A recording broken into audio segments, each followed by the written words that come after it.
He said, why? Because the church belongs to me. He said, I will build my church. The church belongs to God. I did not say the gate of hell. How does the gate of hell come? It comes only through sin. Look at the way she talked to you. Look at, see this, see that. And last week I spoke about crucifixion. When you are crucifying yourself, most time it is painful. Hello? It's painful.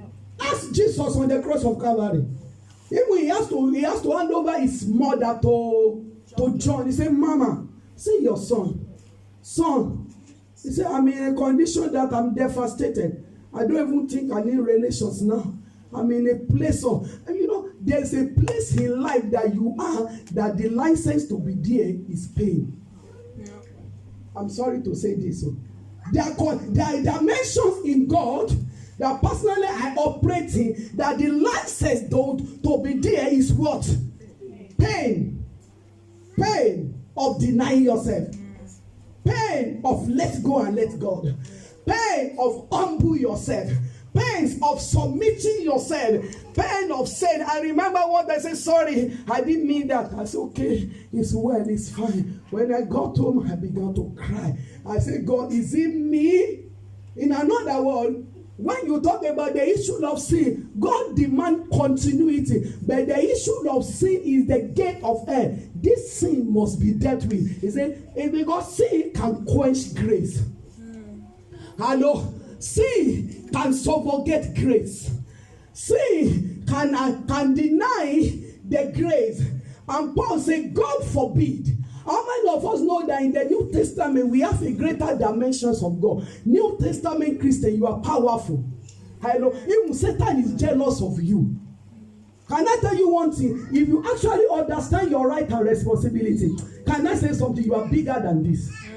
Satan knows that if you begin to operate, because your God, Jesus, is the lion of the tribe of Judah, and it's your father, isn't it? If your father is bearing Aluko, you have the name Aluko automatics. And if your father is a lion, who are you? It means you have a dimension of lion inside of you. What did I say? You have the dimension of God inside of you. But the word, see, Paul said, God forbid. In another word, the department can never work when the issue of sin is not being dealt with and uprooted. It can't work. It cannot work. It cannot work. Why? Because in the church, it's not only pastor that can lead. I know. It's not. If there's no accurate delegation of authority and allow people to function, we need to know that in the church is a body of Christ designed for every believer to fulfill their God-given destiny in life. Church is an empowerment zone. It's a place where you have come to be refilled, when you have come to be refreshed, when you have come to be empowered, when you have come to be nurtured, and to go on there for a greater experience. Somebody say, praise the Lord. Praise the Lord. And Satan knows that if he will not attack us with the issue of sin, in the body of Christ is an attack. I tell people, when you see a church under attack, it's a sign that that church is doing the right thing. Hello? Hello? It's a what? It's a church. It's a sign that this church, we are what? We are on the rock. But we must know that for us to be able to be qualified as a worker, the issue of sin must be highlighted. Every one of us, I need you to go to your and say, go home and say, God, break me. What are the areas in my heart? Read Psalm 51 for yourself. Why? Because Jesus is coming back. The purpose of walking in the kingdom is so that when Jesus comes, you will be able to receive reward. But if at all you don't even make heaven, then there's no point in serving. So it is so you use Psalm 51. Say, God, put truth inside of me. Search my heart. If there's any unforgiveness, if there's any hurt, if there's any pain, wash them away. He said, God forbid, how shall we that are dead to sin? Dying to sin. Dead to what? Dying to what? To sin. That is we are talking about the cross. The cross is the authentic symbol of you dying to what? To sin. Cross is a symbol of death. People of God, no department can work unless you and I decide to take up our cross. Decide to do what? Take up our cross. Without taking cross, it doesn't work. In the ministry back in London, when you are there, when we travel to Jerusalem, do you know that Pastor Florence, she cannot come to me straight? Yes or no? She has hierarchy that is senior her. Yes or no? Yes. Cross. Can I talk to you, brother and sister? Take up your cross. Without taking up your cross, we will just gather together to me. You know how painful for a sheep when they are fighting, and because the horn, every sheep, we have a horn of salvation on our head. Sheep, you have a horn of salvation on your head. And if that horn hits somebody, it's so painful and so hurtful. That's why, saint, can I beg you, one of the things we have to do, die to sin. Take a sheet of paper in your own private quiet time, write an answer. How can I die to sin? And God will have answered myself years back, because I've determined. People don't think most time I told you sometimes I am a gentle type. If not God, maybe some of you will not even know me. If not the church, I prefer to be alone. Because when you are alone, you can do a lot exploit with God. Especially when you are at the forefront, you face too much. I was coming for a deliverance for somebody, and as I was the first time I've seen a tree dancing, a tree raising up the hand. I look like this. I will ask, I say, Esther, are you even normal? Is it a normal life? But I will submit to you for the will of God to be done upon your life.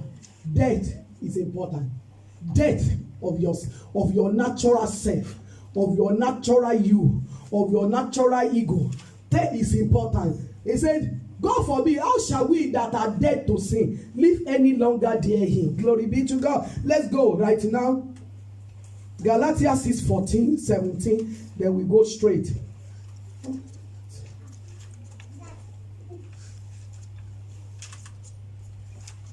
It says, from henceforth let no man trouble me, for I bear in my body the mark of, please, bearing the mark of the Lord. Paul was talking about personal infirmity. It was an Enoch. Personal infirmity. Say, I pray to God that God take away this pain. That I'm hearing that my grace, I don't know where you are being hurt. Let the grace be sufficient for you. It's talking to us that there's no way where most time sheep can hurt one another without knowing. Learn to tap into the grace. I want us to move on straight. Now, page in your hand. Life in the spirit begins at the cross. Life in the church begins at when you die. When you die, the anger, you must die. Hello? Hello?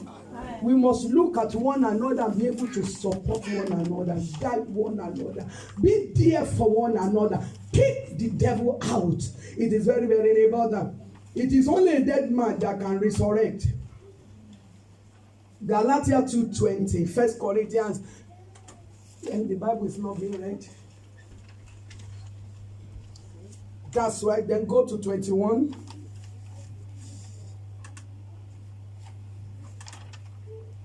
For it is written, I will destroy the wisdom of the wise. I will bring the nothing, the understanding of the prudent. In another word, God is telling us that we should begin to apply the wisdom of God. The Bible says that your faith must not be on the wisdom of men, but on the power of God. The cross is also, number D, the cross is also God's instrument for rendering the devil impotent.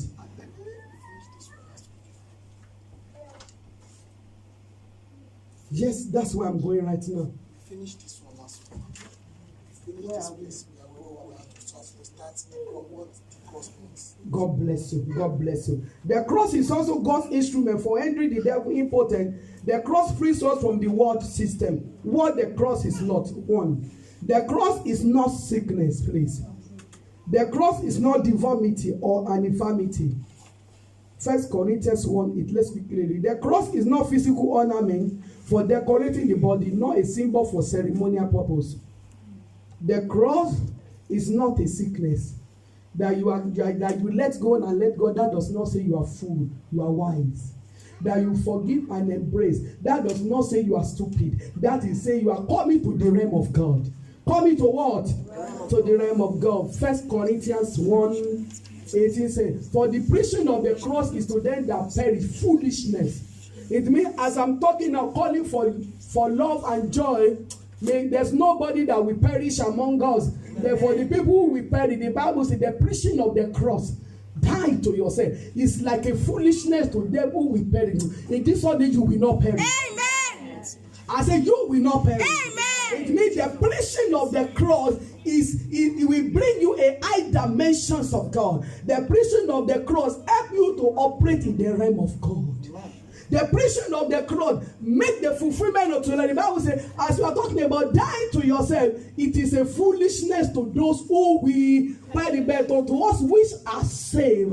And I believe that is our group in this church. We are saved. Somebody say we are saved. We are saved. Somebody say we are saved. In this church, it is the power of God. In another, the power of God to work in every department is the power of the cross. The power of God for every department to work. The power of God for fulfillment to take place is for every department to do what? Carry your cross. Ask God to help you to carry the cross. It is very, very important. Numbers 21:5-9, briefly. It says, and the people spake against God and against Moses. Wherefore have you brought us out of Egypt to the wilderness? I even look at the time, it's 2 on the dot. Glory be to God. Close it. We have to close. But by the grace of God, next week, although I'm preparing another one for next week, we go for application of the grace. And you have it at home. Go and read it. What are the reasons for taking up your cross daily? Because there are some of you, talent out of you will begin to come out. Amen. Ministry out of you will begin to come out. Amen. Glory out of you will begin to come out. Go and read reason for taking up your time. And after you don't live your Christianity, your church determine your eternity. Don't leave it to the hand of any friend or any family. Leave it only to the hand of the Lord. It is my prayer that the grace of the Lord will rest upon your life. Amen. Power of the Lord will rest upon your life.